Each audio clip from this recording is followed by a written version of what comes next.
O nosso tema é capacidades de linha de transmissão. Os alunos integrantes do grupo são Lucas Banali, Leandro Gesso e Nicole Bill. Capacidade de linha de transmissão. Linhas de transmissão são conjuntos de condutores utilizados para transportar energia elétrica. A esses está associada uma indutância que influencia na capacidade de transmissão de potência, ou seja, consome-a. Já a capacitância influencia na geração reativa. Em um certo nível, compensa o outro, mas na maioria das vezes a linha é descasada. Condutância pode ser definida por uma relação de EDP e a densidade de carga da linha.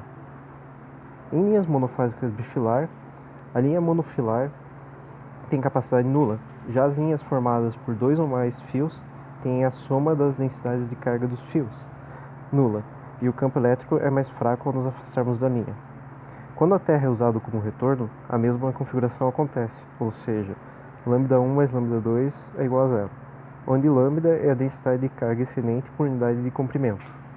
Assim, o potencial é dado por tensão igual a lambda1 sobre 2πε0 vezes ln de d sobre raio 1, e a tensão 2 é lambda2 2πε0 ln de d sobre r2, onde d é a distância entre os eixos dos dois condutores e r é o raio do condutor. E nós podemos expressar essa mesma fórmula pela forma matricial. Você vai ficar dessa forma. A capacitância de uma unidade de comprimento em linha é dada por C1, C elevado a menos 1, que é igual a C11 a menos 1 e C22 a menos 1, onde o C11 e o C12 podem ser vistos na forma matricial como sendo 1 sobre 2πε0 ln dr1 e 1 sobre 2πε0 ln dr2. Supondo que o R1 e o R2 são iguais, nós podemos reduzir essa forma para capacitância sendo igual a πε0 sobre ln d sobre o raio, dado em farads por metro. Quando nós trabalhamos com linha trifásica, nós vamos ter a mesma configuração em forma matricial da tensão 1, 2 e 3. E se nós considerarmos que lambda1, lambda2 e lambda3, a soma disso é igual a zero, e eles são equidistantes, nós podemos reduzir a forma para essa, onde basicamente é igual a monofásico, mas com as três fases sendo consideradas e os três lambdas. E daí a capacitância por fase vai ser dada por a capacitância da fase que eu estou calculando, lambda da fase que eu estou calculando pela tensão da fase, 2πε, que vai dar igual a 2πε0 ln d sobre o raio da fase, também dado em Faraday por metro.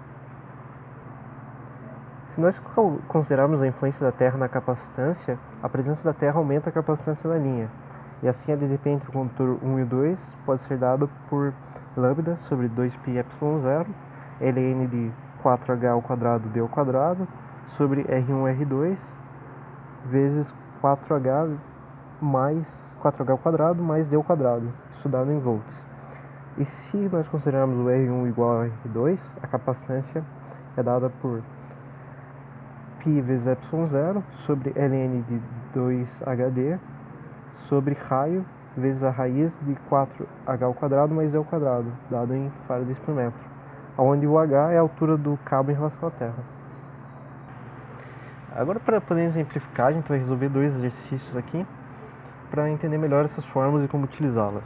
O primeiro exercício pede para determinar a capacitância de uma linha de transmissão monofásica com uma distância entre os condutores igual a 2 metros. Os condutores dos dois lados da linha são idênticos. Compare os valores da indutância e da capacitância para os dois casos, se os condutores forem sólidos com raio igual a 2 centímetros. Bem, então no caso A nós temos aqui uma distância de 2 metros entre os fios e um raio de 2 centímetros.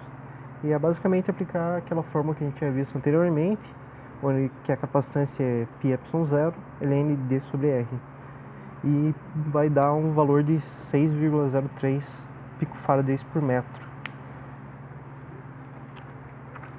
E na questão B, ele pede para calcular o mesmo caso, mas caso os condutores fossem ocos, com raio externo e interno igual a 2 cm e 1 cm respectivamente. Então, aqui nós temos um caso onde o raio externo e o interno são diferentes.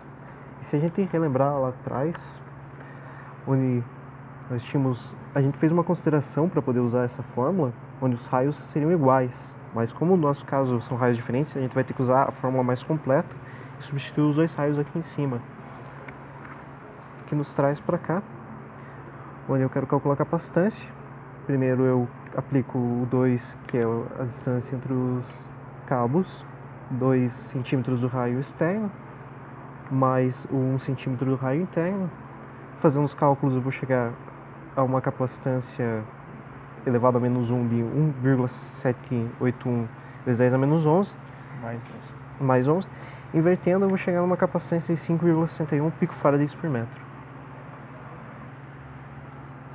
E resolver também um exercício 2 aqui, onde a distância entre os dois centros dos cabos de uma linha monofásica é de 3,05 metros, mas cada cabo é composto por 7 fios iguais de diâmetro de 2,55 milímetros.